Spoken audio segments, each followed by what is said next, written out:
Hey guys, welcome back in our another new video. आज की video में हम बात करने वाले हैं प्रोग्रामिंग लैंग्वेज के बारे में। और प्रोग्रामिंग लैंग्वेज का एक बहुत ही इंपॉर्टेंट पार्ट है जो है सी प्लस प्लस। और सी प्लस प्लस पे ही हम क्या करेंगे, आगे के जो डिस्कशन है, जो आगे का वीडियोस आएंगी वो सी प्लस प्लस पे आएंगी। क्यों मैं प्रोग्रामिंग स्टार्ट कर रहा हूँ? क्योंकि प्रोग्रामिंग ऐसा टूल है, एक जैसे कि अगर मैं बात करता हूँ तो कम्युनिकेशन स्किल क्या है, एक टूल है कि आप एक दूसरे पर्सन से किस तरह से बात करते हो, है ना। तो वही काम हमारा करता है प्रोग्रामिंग। जब मैं सर्वर की, क्लाउड की या फिर अपने इन्वायरमेंट में एक सर्वर से अगर मुझे डेटा लेना है, तो जब मैं कंप्यूटर सिस्टम की बात करता हूँ तो उसमें जो हमारा काम आता है, जो लैंग्वेज काम आती है, जो उसकी कम्युनिकेशन के लिए काम आती है, वो होती है प्रोग्रामिंग लैंग्वेज लाइक सी, सी प्लस प्लस, जावा है, पाइथन है, कोर जावा, एडवांस जावा है ना, सी शार्प है। तो इस तरह की चीज़ें हम कहाँ यूज़ करते हैं? बेसिक कम्युनिकेशन में ही यूज़ करते हैं, बट कंप्यूटर सिस्टम्स के लिए हम इसे यूज़ करते हैं, ठीक है। और डे टू डे लाइफ में जो हम बातें करते हैं वो हिंदी में, इंग्लिश में, चाइनीज़, जर्मन, फ्रेंच, इस तरह की लैंग्वेज में क्या करते हैं, डिस्कशन करते हैं। बट कंप्यूटर इस लैंग्वेज को नहीं समझता है, सो दैट कि हम क्या करते हैं, हम जाते हैं कहाँ, अपने जो हमारे प्रोग्रामिंग हाई लेवल लैंग्वेज हैं, हम उस पर क्या करते हैं, स्विच करते हैं कि हम अपने कंप्यूटर से, अपने सर्वर से अपना बातचीत को हम कर सकें, अपने डिवाइसेस को हम क्या करें, बात करा सकें। उसके लिए हम क्या यूज़ करते हैं, प्रोग्रामिंग लैंग्वेज यूज़ करते हैं। सो प्रोग्रामिंग लैंग्वेज में स्टार्ट कर रहा हूँ अब from the C plus plus tutorial. और ये हमारा फर्स्ट वीडियो है। एक वीडियो ऑलरेडी मैंने डाल रखा है प्रोग्रामिंग के बारे में कि प्रोग्रामिंग क्या है, क्यों जो इंपॉर्टेंट होती है, बहुत सारे उसमें प्रैक्टिकल आपको एग्जाम्पल्स ले लेके बताया था प्रोग्रामिंग के बारे में। सो अगर वो वीडियो आपने नहीं देखा है तो वो वीडियो जाकर के देख लो पहले, ठीक है। और नहीं भी देखो तो इसके इस वीडियो देखने के बाद देख लेना जाकर के, क्योंकि उसमें थोड़ा सा आपको क्लियरिटी मिल जाएगी कि हम क्यों प्रोग्रामिंग लैंग्वेज को यूज़ करते हैं, ठीक है। सो दैट कि इस वीडियो में जो मैं बात करूंगा वो बात करूंगा फंडामेंटल स्ट्रक्चर के बारे में, जो हमारे फंडामेंटल स्ट्रक्चर है सी प्लस प्लस कोड के, उसके बारे में हम क्या करेंगे, डिस्कशन करेंगे, ठीक है। तो उसके बारे में और आपको अच्छे से क्लियर होगा। अगर आप एक बिगिनर हो, एक स्टार्टिंग कर रहे हो प्रोग्रामिंग के फील्ड में, तो उसमें काफ़ी ज़्यादा आपको हेल्प करेगा, ठीक है। और मैं आगे नेक्स्ट वीडियो में जो करूँगा वो करूँगा ये कि वीएस कोड पे किस तरह सेटअप करते हैं, कौन से एक्सटेंशन की हमें रिक्वायरमेंट होती है, किस तरह से ईजी टू यूज़ होता है, हम यूज़ करते हैं। तो आपको वीएस कोड के साथ भी फेमिलियर कराएंगे। अगर अभी आप एक बिगिनर हो, अभी आपने प्लान किया है कि नहीं मुझे प्रोग्रामिंग लैंग्वेज सीखनी चाहिए, और एज अ इंजीनियर या आप 10th-12th में भी हो, तो ऐसा मेरा मानना है कि एक प्रोग्रामिंग लैंग्वेज आपको आनी चाहिए। क्योंकि प्रोग्रामिंग लैंग्वेज एक ऐसा स्किल्स, एक ऐसा टूल है जिसके थ्रू क्या होती है कि आपकी जो एनालिटिकल स्किल्स होती है वो काफ़ी अच्छी होती है, आपकी डेवलप होती है, सोचने की जो आपकी कैपेसिटी है वो और ज़्यादा इंप्रूव होती है। सो दैट कि प्रोग्रामिंग लैंग्वेज एक काफ़ी ज़्यादा इंपॉर्टेंट होता है। तो किसी भी कोई भी स्टूडेंट हो, अगर वो इंजीनियरिंग से बैकग्राउंड है, साइंस बैकग्राउंड से बिलोंग करता है, उसको कोडिंग सीखनी चाहिए, उसको एटलीस्ट 2-3 लैंग्वेज पे उसको कमांड होनी चाहिए, क्योंकि उससे बहुत सारे फीचर्स होते हैं, ठीक है। तो मैं आगे आने वाले वीडियोस में ये चीज़ें भी डिस्कस करूंगा कि किस तरह से अपने लॉजिक को क्रिएट करना है, कि क्यों हम इफ एल्स कंडीशन लगाते हैं, क्यों लूप को यूज़ करते हैं, क्यों एरे को यूज़ करते हैं। सारे का एक मीनिंग है, सारे का एक मैं आपको प्रैक्टिकल एग्जांपल्स ले करके आपके साथ डिस्कशन करूंगा। तो बस इस वीडियो में मेरा ऐसा जो एम है वो है कि एक फंडामेंटल जो आपके कोड होते हैं उसको क्या स्ट्रक्चर होते हैं, उसकी पूरी मीनिंग आपको बताऊंगा कि क्यों आईओस्ट्रीम यूज़ करते हैं, क्यों हम नेम स्पेस को यूज़ करते हैं ना, क्यों हैज़ इंक्लूड यूज़ करते हैं, सी आउट सीन का क्या मतलब होता है, क्या कंप्लीट मैं प्रैक्टिकल लेकर चलूंगा। मैं ऐसा आपको केवल कहानी में नहीं समझाऊंगा, एक थ्योरेटिकल चीज़ें नहीं समझाऊंगा जो बुक्स में लिखी होती है, ये आपको प्रैक्टिकल रिलेट करके ही चीजें मैं सारी डिस्कस करूंगा आपको। इस तरह से मैंने सब प्लान किया है, ठीक है। तो अब मैं बिना टाइम वेस्ट किए हुए स्टार्ट करूंगा अपना सी प्लस प्लस का जो हमारा वीडियो है नंबर 2 है। क्योंकि फर्स्ट वीडियो मैंने इंट्रोडक्शन दिया था, तो उसके अकॉर्डिंग अगर बात करता हूँ तो हमारा सेकंड वीडियो होगा। तो इस वीडियो में मैं क्या करूंगा, सी प्लस प्लस का आपको बताऊंगा कि किस तरह से हम कोड को लिखते हैं और उसकी मतलब क्या होती है, और कुछ बेसिक ऑपरेटर्स के बारे में बात करेंगे, जो फंडामेंटल जो हम सिंबल्स यूज करते हैं ना, अगर नॉर्मल टर्म से बात करें तो जो सिंबल्स यूज करते हैं उसका क्या मतलब होता है, ठीक है। तो उसके बारे में भी हम क्या करेंगे, डिस्कशन करेंगे। तो चलो बिना टाइम वेस्ट किए हुए अब हम स्टार्ट करते हैं अपना सी प्लस प्लस का जो हमारा फर्स्ट कोड है उसके बारे में, ठीक है।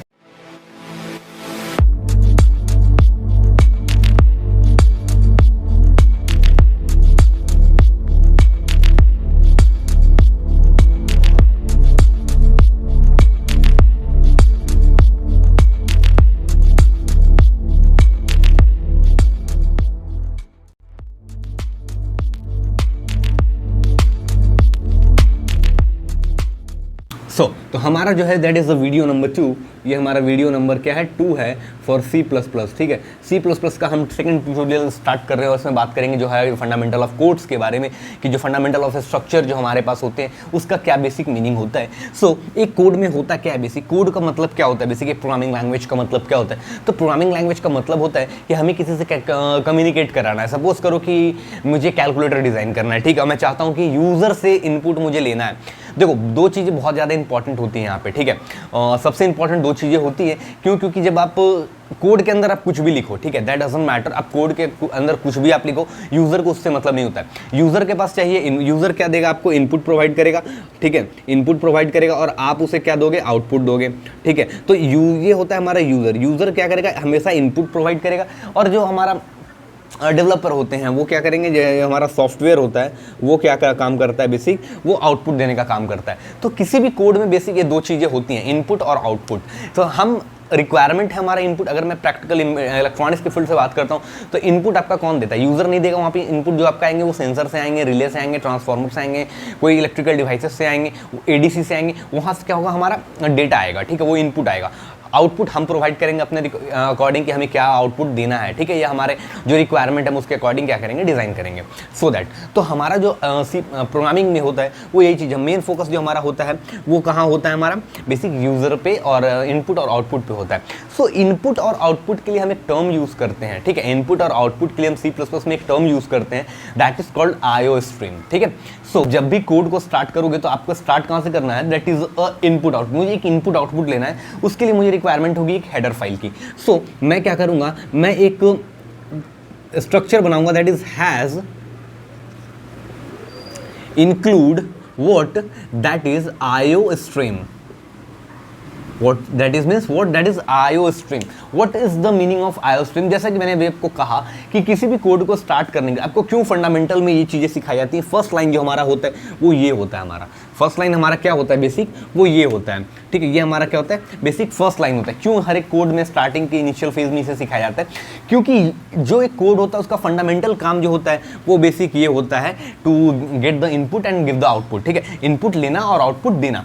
तो ये हमारा फंडामेंटल काम होता है बेसिक, ठीक है, इनपुट और आउटपुट लेना। इसीलिए कोई भी आप कोड को देखोगे तो उसमें ये C++ का अगर वो कोड होगा उसके अंदर ये लाइंस जरूर लिखी होंगी, ठीक है। This is the first point. तो IO स्ट्रीम का मतलब क्या होता है? बेसिक IO स्ट्रीम हमारा दो पार्ट में डिवाइड होता है। The first one is that is I stream and second one is what? That is O stream. I stream और O स्ट्रीम का मतलब क्या है? बेसिक ये दोनों जो है ये क्लास है, ठीक है। ये दोनों क्या है? जब आगे मैं और बात करूंगा कॉन्सेप्ट, उप्स कॉन्सेप्ट के बारे में, दैट इज ऑब्जेक्ट, तो क्लास वगैरह के बारे में बात करूंगा, ठीक है, कि क्लास क्या होता है। बट अभी के लिए आपको फंडामेंटल चीज़ें में ये सब चीज़ें आपको बेसिक जानना इंपॉर्टेंट है कि होता क्या है। IO स्ट्रीम दो तरह के होते हैं बेसिक, एक होता है I स्ट्रीम और एक होता है O स्ट्रीम। I स्ट्रीम का जो बेसिक मतलब होता है इनपुट फंक्शन, ठीक है। इसकी जो बेसिक फंक्शनैलिटी है वो क्या है? इनपुट लेना। O स्ट्रीम का मतलब क्या होता है? आउटपुट देना, ठीक है। तो I स्ट्रीम का मतलब होता है इनपुट लेना, O स्ट्रीम का मतलब होता है आउटपुट देना। अब बात यहीं से शुरू होती है, जो कोड की जो स्ट्रक्चर है ना, पता है ना कि मैं आपको एकदम शुरू से लेके चलूंगा। मैं ऐसा नहीं कि कहीं बीच से उठाया बोल दूंगा हाँ ठीक है ये पार्ट है, ये मैं आगे बताऊंगा, अभी आप ये कोड को स्ट्रक्चर को समझ लो। बहुत सारे लोग ऐसा करते हैं, ठीक है, बट मैं ऐसा नहीं करूंगा। मैं जहाँ से स्टार्ट करूंगा उसके एक एक चीज़ों को लेते हुए चलूंगा फ्रॉम स्क्रैच से एकदम, क्योंकि मुझे पता है कि आप एक बिगिनर हो और कोडिंग में आपका इंटरेस्ट नहीं है, ठीक है। अगर आप कंप्यूटर इलेक्ट्रिकल मैकेनिकल के स्टूडेंट हो तो आप कोडिंग किसी न किसी पर्पस से कर रहे हो, चाहे आप जॉब के पर्पस से कर रहे हो या अपने डिवाइसेस की टेस्टिंग के लिए कर रहे हो, बट आप एक इंटरेस्ट से कोडिंग नहीं सीख रहे हो, ठीक है। बट मैं ऐसा ट्राई करूंगा कि मैं ऐसा आपको बताऊं कि आपका इंटरेस्ट आए उसमें, ठीक है, आपको क्या उसमें इंटरेस्ट आए, क्यों हम उसको पढ़ते हैं। तो अब हम आते हैं अपने पॉइंट पे। तो हैज़ इंक्लूड IO स्ट्रीम में क्या होगा? हमारे पास दो फंक्शनैलिटी मिली। IO स्ट्रीम का मतलब एक होता है I स्ट्रीम और एक होता है O स्ट्रीम। I स्ट्रीम का मतलब होता है इनपुट, O स्ट्रीम का मतलब होता है दैट इज आउटपुट। अब हमें इनपुट लेने के लिए तो कुछ चाहिए होगा ना। अगर मैं बात करता हूँ सी प्रोग्रामिंग में, तो सी प्रोग्रामिंग में हम प्रिंटफ का यूज़ करते थे फॉर द आउटपुट के लिए और स्कैनफ का यूज़ करते थे इनपुट के लिए। एज इट इज़ यहाँ पे भी होगा कि हम इनपुट अगर मुझे लेना है तो इनपुट के लिए हम क्या यूज़ करेंगे? दैट इज सीन यूज़ करेंगे, एंड आउटपुट के लिए हम क्या यूज़ करेंगे? दैट इज सी आउट को यूज़ करेंगे। Got it? इनपुट के लिए हम क्या यूज़ करेंगे? सीन यूज़ करेंगे, और आउटपुट के लिए हम क्या यूज़ करेंगे? सी आउट यूज़ करेंगे। जब हम सी लैंग्वेज पढ़ते हैं तो सी इन की जगह होता है स्कैनफ, सी आउट की जगह होता है प्रिंटफ। बट माई पॉइंट, तो ये बेसिक फंडामेंटल है कि आई स्ट्रीम और ओ स्ट्रीम में क्या हुआ, हमें इनपुट और आउटपुट चाहिए था, वो सी इन और सी आउट देता है। अब कंक्लूजन क्या निकला कि ये सी इन और सी आउट की जो लाइब्रेरी है ये कहाँ होगी, तो ये होगी आपकी आईओ स्ट्रीम के फाइल में। आईओ स्ट्रीम जो मैंने एक फंक्शन बनाया है वो फंक्शन कहाँ है, उसके अंदर क्या है, हमारा बेसिक आई सी इन और सी आउट के फंक्शन है, ठीक है। इसीलिए हम पूरे कोड में, आप सी प्लस प्लस की पूरी कोड उठा लो, कोई भी प्रोजेक्ट उठा लो, उसमें सी इन और सी आउट होगा ही होगा। और जब सी इन और सी आउट होगा तो क्या होगा, तो जब सी इन और सी आउट होगा उसके अंदर, तो हम बाय डिफॉल्ट हमें आईओ स्ट्रीम को डिफाइन करना पड़ेगा। अगर हम आईओ स्ट्रीम को डिफाइन नहीं करेंगे तो बेसिक हमें क्या देखने के लिए मिलेगा, एरर। बेसिक क्या करेगा, वो एरर थ्रो करेगा, ठीक है। तो हमें सी इन और सी आउट को यूज करने के लिए आईओ स्ट्रीम को डिक्लेयर करना इंपॉर्टेंट है। This is the first point, ठीक है। हमें आईओ स्ट्रीम को क्या करना है, डिक्लेयर करना इंपॉर्टेंट है। अब जो हमारा कोड का नेक्स्ट स्टेप आता है वो क्या होता है बेसिक, ठीक है। तो नेक्स्ट स्टेप जो हमारा आता है वो सिंपल क्या है, तो अब जो हमने देखा, हमने फर्स्ट स्टेप पे डिस्कशन किया कि अबाउट ये होता क्या है बेसिक, ठीक है। तो ये हमारा हो गया हैज़ इंक्लूड। अब आते हैं, हम बात करते हैं, अब जो नेक्स्ट स्टेप आता है that is using name space STD. अब आएंगे सेकंड पॉइंट पे, तो हम डिस्कस करने वाले हैं name space. What is the meaning of name space?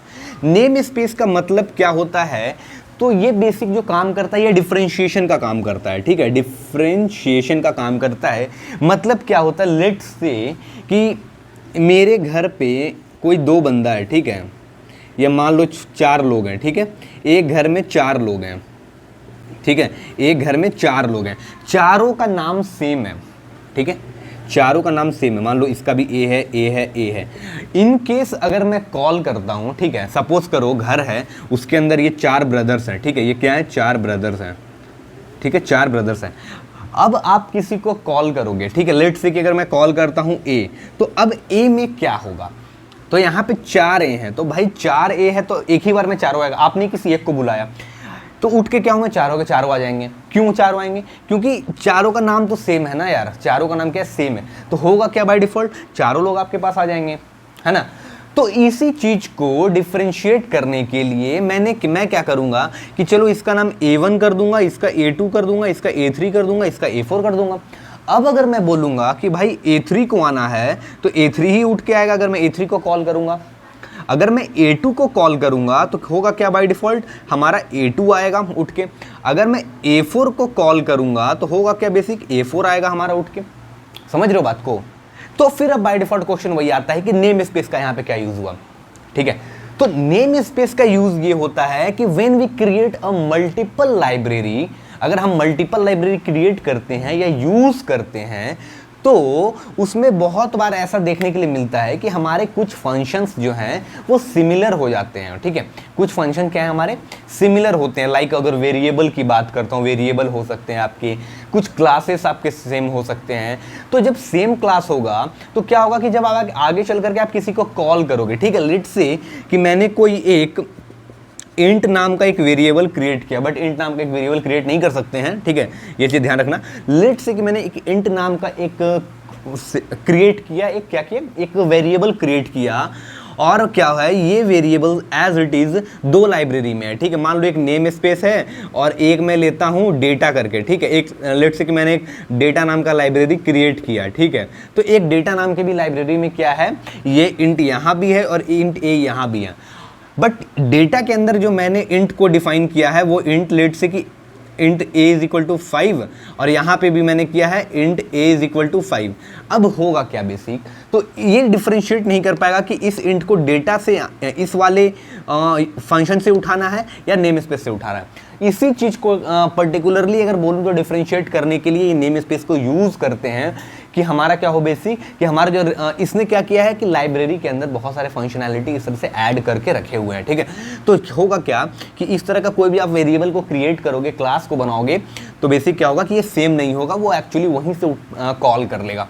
So that कि हम नेम स्पेस को इसलिए यूज़ करते हैं कि हम हमारे जो सेम अगर कोई फंक्शन है, सेम कोई वेरिएबल है, वो अगर मल्टीपल लाइब्रेरीज में अवेलेबल है, ठीक है, मल्टीपल लाइब्रेरीज में अगर अवेलेबल है तो हम उसे क्या करें, डिफरेंशिएट करें और किसी एक पर्टिकुलर लाइब्रेरी से उसे उठाएं। सो इसलिए हम क्या यूज़ करते हैं, नेम स्पेस का यूज़ करते हैं। ठीक है, तो ये हमारा था बेसिक सेकेंड स्टेप, जो हमारा फंडामेंटल कोड है उसका क्या है, ये बेसिक सेकेंड स्टेप था। अब आप बोलोगे सर यहाँ पे एक चीज़ और हमें देखने के लिए मिल रहा है, दैट इज़ कॉल्ड, ये हमारा एक सिंबल देखने के लिए मिलता है, ठीक है, टर्मिनेशन के लिए। तो इस सिंबल का जो बेसिक मतलब होता है यहाँ पे, to terminate the code. Code को क्या करता है, ये टर्मिनेट करता है। कोड को क्या करता है, कोड टर्मिनेट, कोड को क्या करता है, कोड को टर्मिनेट करता है। कहाँ से, उस लाइन से, फ्रॉम द लाइन। ठीक है, उस लाइन से क्या करेगा, जैसे कि अगर ये मैं एक लाइन लिखा हूँ, ये एक सपोज करो एक लाइन है, एक हमारा कोड का एक लाइन है, ये अगर मैं यहाँ पे यूज़ करूँगा तो ये कोड क्या होगा, यहाँ के बाद टर्मिनेट होगा, फिर ये नेक्स्ट लाइन पे जाएगा। और अगर इनकेस मैं इसे यूज़ नहीं करूँ और मैं बल्कि सेकंड लाइन में कोई और कोड भी लिखूंगा तो भी ये कोड, मान लो यहाँ मैं लगाता हूँ, तो कोड ये यहाँ से यहाँ चलेगा, इस लाइन में चलेगा, इस लाइन में चलेगा, अब जाके टर्मिनेट होगा तो एरर आएगा। ठीक है, एरर आएगा अगर वैसा कोई आप यूज़ नहीं करो, क्योंकि एक मैं एक लाइब्रेरी को यूज़ कर रहा हूँ, है ना, एक फंक्शन को यूज़ कर रहा हूँ, तो यहाँ पे क्या होगा, एरर होगा। सो कोड को टर्मिनेट करने के लिए हम क्या करते हैं, ये सिंबल को यूज़ करते हैं। ठीक है, नाउ अब हम चलेंगे अपने अगले पॉइंट पे। तो अब जो हमारा नेक्स्ट कोड का जो लाइन होता है बेसिक, वो क्या होता है, ठीक है। तो अब हमारा जो कोड आएगा वो आएगा, फर्स्ट स्टेप हो गया, सेकंड हो गया। अब हम क्या करेंगे, हम कोड को इनिशियलाइज करेंगे। ठीक है, मेन। अब क्या होगा, मेन का मतलब क्या हुआ कि इस C++ की जो लाइब्रेरी है, जो डायरेक्टरी है, उसके अंदर बहुत सारे फंक्शन ऑलरेडी क्या है, ऐड है अंदर में। ठीक है, उसके अंदर क्या है, बहुत सारे फंक्शंस ऐड हैं। तो अब मुझे उस फंक्शन को अगर कॉल करना है तो क्या करना, अब जैसे कि आप सी आउट उठाओगे, तो भाई सी आउट उठाओगे तो सी आउट कहीं ना कहीं से तो आएगा। वो कहाँ से आएगा, आईओ स्ट्रीम से आएगा। बट आईओ स्ट्रीम कहाँ से आएगा, मेन। तो जब मैं मेन के अंदर एक कोई कोड लिखता हूँ, ठीक है, जब मेन के अंदर मैं कोई कोड लिखूंगा, यहाँ पे जो भी स्ट्रक्चर मैं लिखता हूँ, ठीक है, जो भी सी आउट, सी इन करूँगा, या कोई स्ट्रिंग टाइप कराना है, डबल कोट के अंदर मैं कोई स्ट्रिंग लिख रहा हूँ, ठीक है, या कोई इनपुट अगर मेरे को कराना है, इंटीजर को अगर वेरिएबल असाइन करना है, वो सारा कॉल कहाँ से होता है, ऊपर के फंक्शन से होता है, जो मेन के अंदर आता है। तो ये बाय डिफॉल्ट कॉल कहाँ से करेगा, इसके अंदर से कॉल करता है। ठीक है, तो इसलिए हमें वो चीज़ दिखती है देखने के लिए। अब तो यहाँ के बाद क्या हुआ बेसिक, अब इसके अंदर मेजर जो आएंगे, हमारे पास दो तरह के फंक्शन आएंगे। एक हमारा आएगा सी आउट, और सी आउट को हम इस तरह से रिप्रेजेंट करते हैं, सी आउट को रिप्रेजेंट करेंगे, सी आउट, और उसका जो हम ब्रैकेट लगाएंगे, इसके बाद जो हम ब्रैकेट लगाएंगे, इस ब्रैकेट को बोलते हैं इंसर्शन ऑपरेटर। इंसर्शन ऑपरेटर, ठीक है, इसे हम क्या बोलते हैं, इंसर्शन ऑपरेटर बोलते हैं। हम इस सी आउट के इसके अंदर हम लिखेंगे, लेट से अगर मैं लिखता हूं इलेक्ट्रॉनिक्स ग्लोब, ठीक है, इलेक्ट्रॉनिक्स ग्लोब, होगा क्या बेसिक, तो डबल कोट के अंदर जो भी चीज हम लिखते हैं ये काउंट होता है एज अ स्ट्रिंग।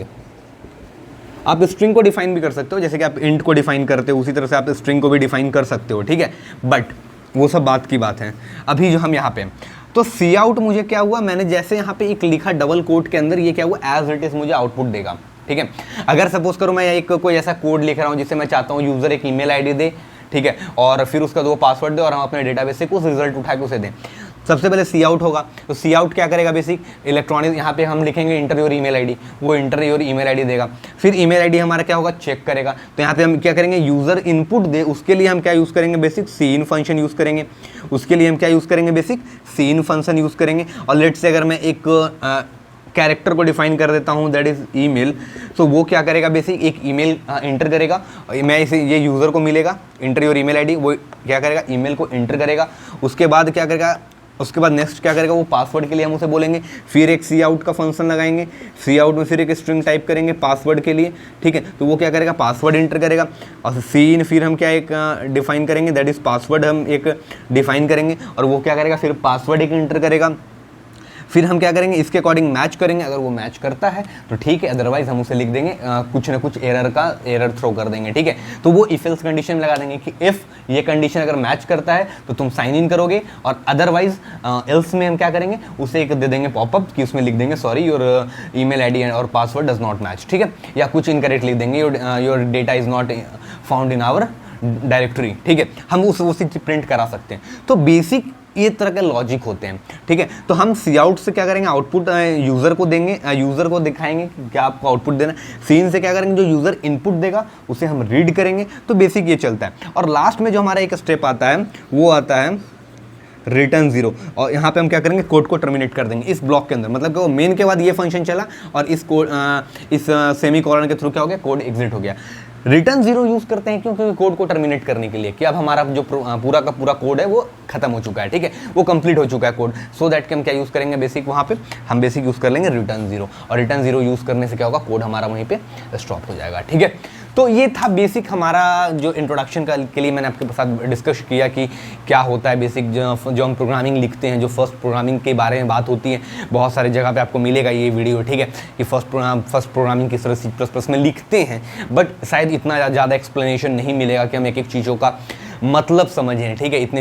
जितनी चीज़ें मैंने आपके साथ डिस्कस की हैं, एक एक का मीनिंग बताया कि नेम स्पेस क्या होता है, क्यों आई स्ट्रीम यूज़ करते हैं, आई स्ट्रीम कितने तरह के होते हैं, है ना, जो सी इनपुट, सी इन, सी आउट क्या होता है ना। तो ये सारी चीज़ें मैंने आपके साथ डिस्कस किया। इतना मैं नहीं समझता हूँ कि आप यूट्यूब पे देखोगे तो इतना ज़्यादा डिस्कशन मिलेगा, at least in the first video, क्योंकि मैं ऐसा चाहता हूँ कि आपको जो प्रोग्रामिंग है उसमें इंटरेस्ट आए, ठीक है। आपको क्या प्रोग्रामिंग के फील्ड में इंटरेस्ट आना इंपॉर्टेंट है, ठीक है। तब जा करके कहीं ना कहीं आप सोच सकते हो फ्यूचर, क्योंकि इस तरह से केवल एक कि हमें जॉब के लिए चाहिए, इसके लिए प्रोग्रामिंग सीखनी है, तो शायद आप एक लॉन्ग टर्म में सर्वाइव नहीं कर पाओगे, है ना। आप कुछ समय के बाद क्या होगा, आप वहाँ से टर्मिनेट हो जाओगे। जैसे कि यहाँ पे इस कोड में ये सेमी कॉलम्स के थ्रू क्या हुआ, कोड टर्मिनेट हो गया। तो वहाँ पे कोड टर्मिनेट का मतलब क्या हुआ कि आपके लाइफ में, आपके जॉब में कुछ ना कुछ प्रॉब्लम्स आनी स्टार्ट हुई, स्ट्रक हो गए, ठीक है। धीरे धीरे करके आगे बढ़ोगे, एरर को सॉल्व करोगे तो आगे बढ़ोगे, और एक समय ऐसा आ जाएगा कि रिटर्न 0 लग जाएगा आपके लाइफ में। और जब रिटर्न 0 लग जाएगा तो आप क्या होगे, उस इंडस्ट्री से सीधा बाहर आ जाओगे, ठीक है।